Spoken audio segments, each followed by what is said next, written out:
Bonjour à tous, donc on se retrouve aujourd'hui pour faire de l'embossage à chaud. Donc pour les personnes qui ne connaissent pas, l'embossage à chaud se fait avec une encre spéciale, donc une encre Versamark de préférence. Après il y a la Top Boss aussi, puis sûrement d'autres. Donc là c'est la Versamark et c'est très bien, celle-ci est très bien parce que c'est un peu comme la Versa Magic, la Versa Fine je veux dire. Elles sont très fines en fait, donc on peut vraiment même faire des écritures et tout. On va utiliser cette poudre embossée qui est un peu couleur corail, donc ouais comme ça serait mieux. Voilà. Et on va tamponner des petits pieds sur des faire-part de naissance. Donc bien sûr je ne vous ferai pas tous les faire-part de naissance. Après vous aurez une vidéo qui suit. Ce sont la fabrication des enveloppes avec le Work All In On le Work All In On Tool de chez We Are Memory Keepers qui est vraiment fantastique. Donc c'est vraiment un cadeau génial. Et par la suite nous aurons aussi les petites enveloppes à faire, donc des enveloppes que je vais tamponner comme ceci avec un tampon de chez Toga. Donc voilà, c'est un tampon en bois, donc voilà, et qu'on viendra embosser aussi. Je sais pas si je le ferai en vidéo, donc voilà, toujours sur le même principe. Je me ferai un petit gabarit pour être sûr que ce soit plus ou moins tamponné au même endroit. Et voilà, donc je vous laisse avec l'embossage. Évidemment la partie chauffante je vous la filmerai pas pour vous éviter de vous casser les oreilles avec. Donc voilà, on commence tout de suite. Du coup, moi j'ai mis sur ma presse de précision, vous voyez, mes petits pieds avec cette encre là, comme elle colle, ils ont tendance à se décoller, et comme je veux que ce soit propre, ce qui est normal, et ben du coup je les ai scotchés. J'ai mis du washi dessus, et je suis venue mettre un petit peu de scotch comme ça sur mon washi. Comme ça, bien sûr la plaque de précision je la nettoierai avec du Cura de chez Action. Et je retrouverai ma plaque normale. Et comment... Hop, je fais comme ça. Je vais en faire quelques-uns comme ça avec vous.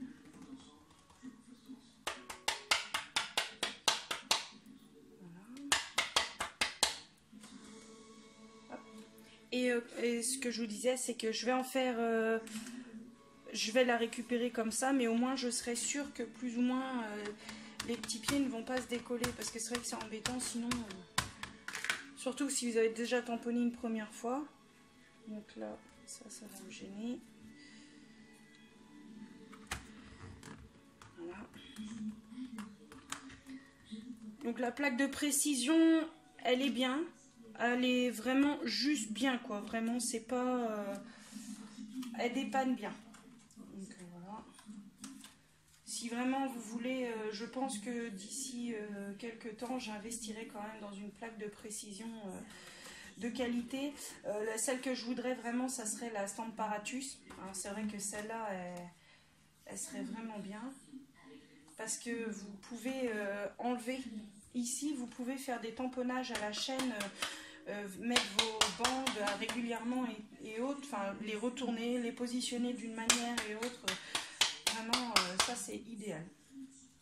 Ne vous inquiétez pas, les petits bouts, enfin les petits morceaux qui me dérangent, je vais peut-être utiliser mon coussin d'embossage, ça sera plus simple. Coussin fabrication maison, hein, c'est de la maïzena.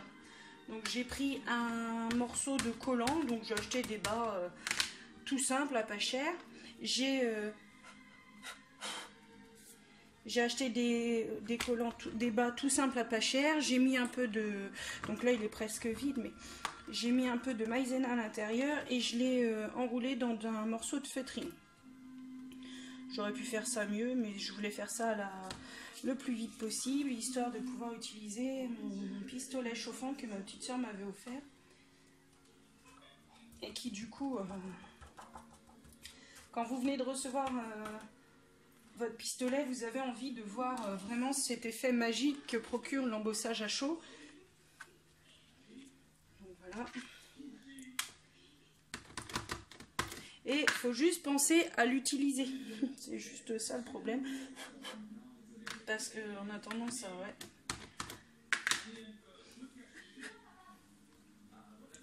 Voilà. Donc ici, ça va me gêner. Donc vous pouvez bien appuyer. Après aussi, ce que vous pouvez faire sur la plaque de précision, c'est comme moi j'ai mis une épaisseur de papier en dessous qui reste tout le temps en fait, elle est collée dessus. Et ça aide quoi, ça permet de...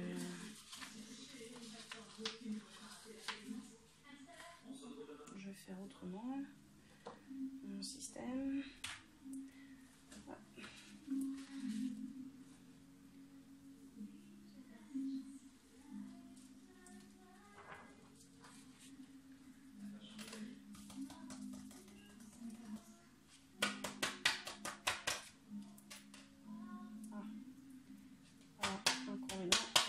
Celui-là, voilà, et celui-là,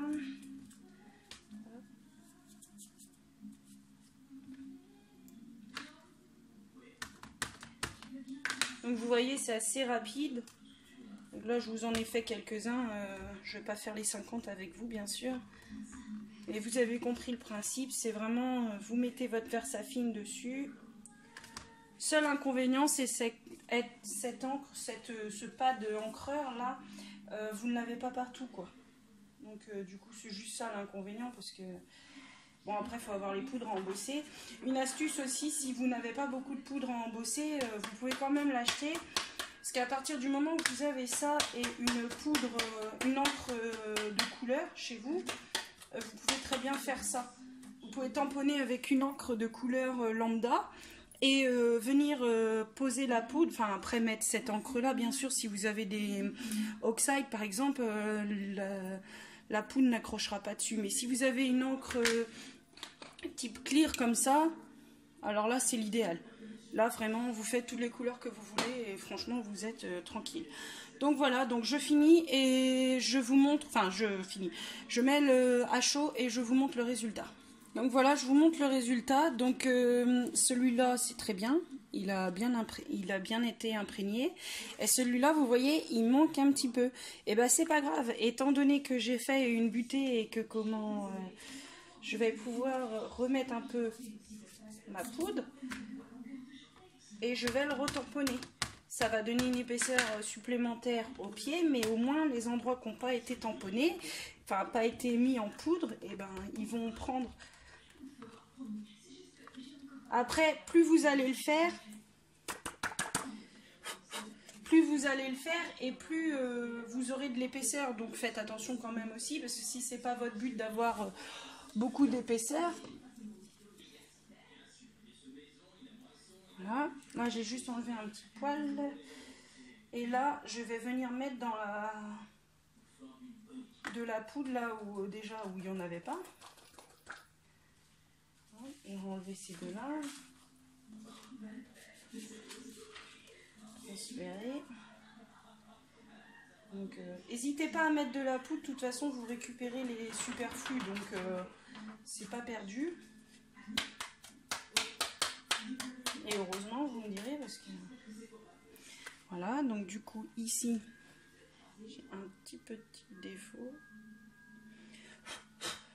Vous voyez, au pire, quand vous avez des petits défauts, vous pouvez prendre comme ça votre pinceau et venir enlever la partie qui vous a fait défaut, que vous aimez pas, quoi. Donc là, hop, on reprend, je vous coupe. Voilà, donc j'ai repris. Et là, les petits pieds sont très bien.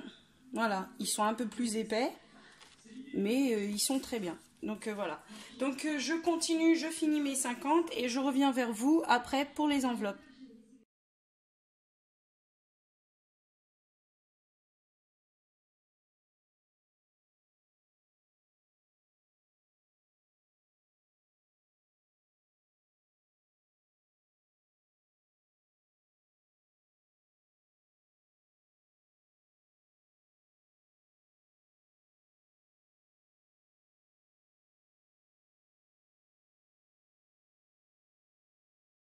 Nous revoilà pour les enveloppes.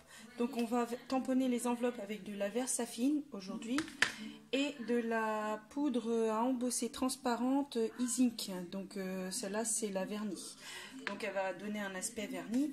Et tout à l'heure quand je vous expliquais pour les poudres à embosser, en fait je vous disais encre à la place de poudre, donc c'est bien des poudres en fait. Donc si vous n'avez pas de poudre embossée de couleur, ne vous inquiétez pas, vous utilisez votre presse de précision, vous tamponnez avec une première couleur type Memento ou Oxide ou peu importe. Si c'est de la Versafine, vous n'aurez pas besoin de retamponner avec la Versamark, donc cette poudre, ce bloc là, vous ferez directement seulement si c'est de la Versafine, puisque la Versafine est une encre à séchage long. Donc ça veut dire que quand vous allez venir mettre votre poudre de vernis clair, puisque c'est ça qu'il vous faudra, une poudre de vernis transparente, et ben vous allez venir la saupoudrer et ça va tenir. Donc sur la Versafine. Sur les autres encres, type Memento ou Oxide, vous serez obligé d'utiliser une presse à précision, je veux dire, pardon.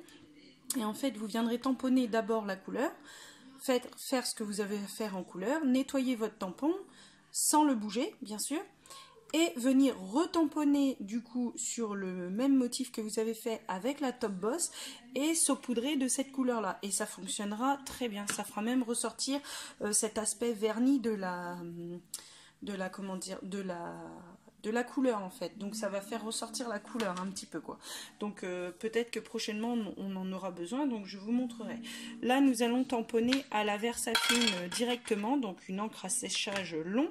Donc ici je viens tamponner mon si je le prends à l'endroit du départ ça serait sûrement mieux. Et voilà, donc je mets de l'encre Versafine, j'essaye de me positionner au milieu, je tamponne. Donc comme il est monté sur mousse, normalement je n'ai pas besoin de tapis en dessous et il a un résultat quand même super. Voilà. Je viens saupoudrer ma poudre Aladdin, là, la transparente effet vernis. Donc là j'hésite pas à en mettre, hein. Comme je vous disais, on récupère le surplus ou l'excédent comme vous voulez. Voilà, j'essaye juste que ce soit centré au niveau de l'enveloppe. Donc comme ça, quand ça va se refermer, ici, ça fera notre bébé est arrivé. Voilà, donc plus ou moins les gens comprendront tout de suite pourquoi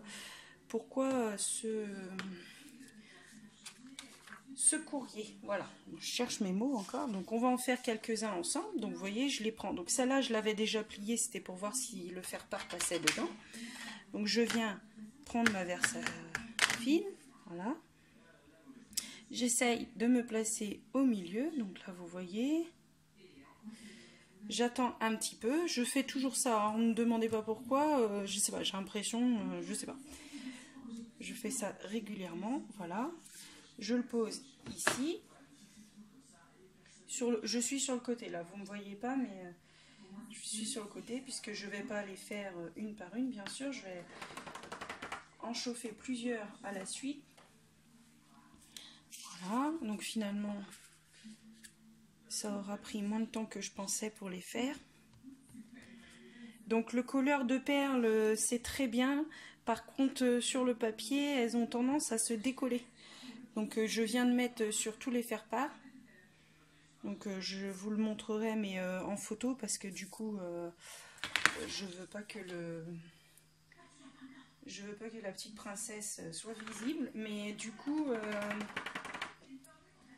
voilà, donc du coup j'ai collé 3 strass à chaque fois et oui, je me suis rendu compte que finalement bon, c'est pas que c'est pas bien, mais il faut vraiment attendre bien en appuyant vraiment bien pour être sûr que ça a collé. Donc là je les ai secoués dans tous les sens. Normalement c'est bon, je vais les secouer quand même avant de les envoyer parce que ce serait quand même ballot que ça se détache. Voilà. Donc, là je les enchaîne, hein, comme ça je vais les faire chauffer. Je vais les faire chauffer tous ensemble. Donc je vous en montre pour 4-5 là et puis après je vais les faire chauffer. Voilà, donc je mets au milieu. Là je vais remettre mon pistolet chauffant en route. Voilà. Donc là j'ai pas utilisé le coussin d'embossage Pourquoi, oui, pourquoi Sandy, t'as pas utilisé le coussin? Tout simplement parce que je l'ai mis sur le côté et puis que je l'ai oublié. Donc, feuille fermée boulette là aussi. Voilà, donc j'ai récupéré l'excédent. Je vais faire chauffer tout ça. J'aurais aimé vous montrer comment que ça fait, mais c'est vrai que le pistolet gun, là, qu'est-ce que ça fait du bruit. Donc voilà. Donc je mets en pause et je vous montre après. Donc voilà le résultat. Donc je vais essayer de vous montrer à la lumière. Voilà. Vous voyez cet aspect verni là? Et c'est ce qui est magique avec le heat gun, enfin avec la poudre d'embossage, c'est cet aspect que nous avons. Donc je vais essayer de vous le mettre en time-lapse, comme ça vous n'aurez pas le son.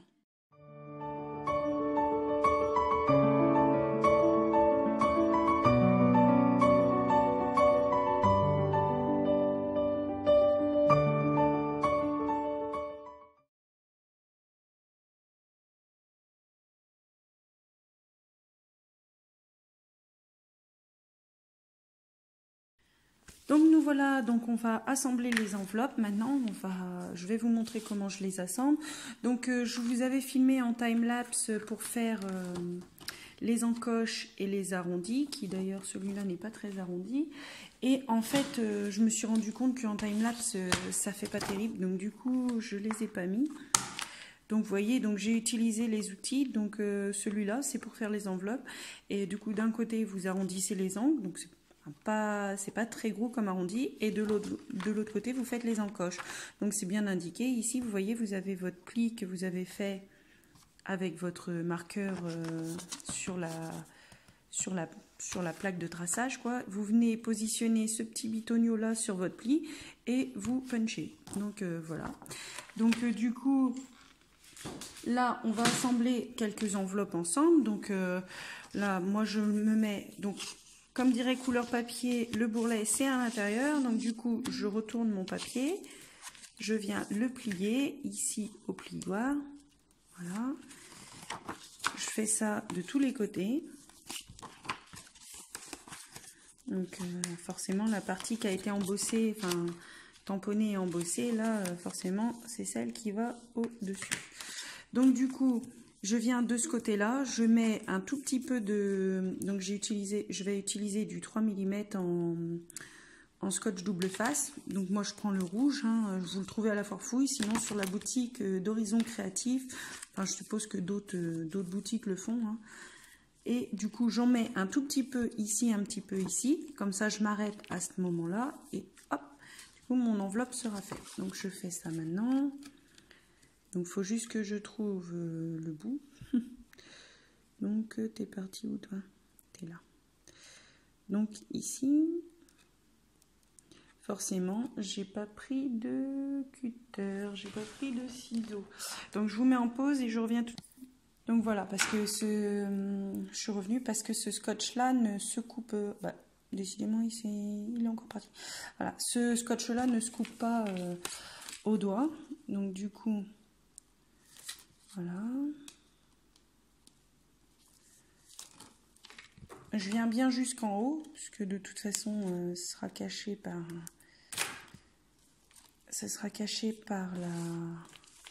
cette partie-là, la grande partie, quoi, on va dire.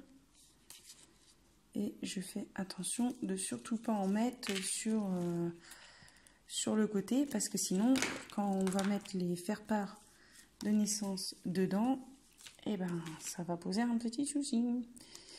Donc pour ces côtés-là là, qui vont être scellés, j'utilise le rouge. Hop, si j'arrive à l'enlever, bien sûr, quand on n'a pas d'ongle. Voilà. Hop. Je ferme comme ceci et je viens le laisser se positionner. Donc pour ce côté-là qui est scellé, j'utilise le rouge. Et pour le côté qui va être à refermer, où la personne va... Ah non, je vais utiliser celui-là. Désolée, j'ai bougé. Et celui-là, c'est pareil, vous l'avez à Nose, du coup, pas à Nose, à la Forfouille. Vous les trouvez à la Forfouille pour moins de 2 €. Hein. Après, celui-là, non, il avait l'air plus gros quand même. Le blanc, je crois qu'il y a deux tailles. Pour le blanc, il y a du 6 et ça doit être du... Je sais même plus combien que c'est ça. J'ai plus l'emballage, forcément. J'ai enlevé les emballages parce que je me suis dit, de toute façon, ils vont tous être utilisés, mais... Ouais, je sais plus. Mais ça doit être du 5 mm, peut-être 6. Hein. Après, il y a 9 mm, sinon, ouais, voilà, c'est ça que je voulais dire. Il y a 9 mm. Donc, voilà. Donc, la personne met son faire-part. Hop, c'est fermé, emballé, c'est pesé, et il n'y aura plus qu'à inscrire les adresses. Donc, voilà, c'est tout simple, hein, vous voyez.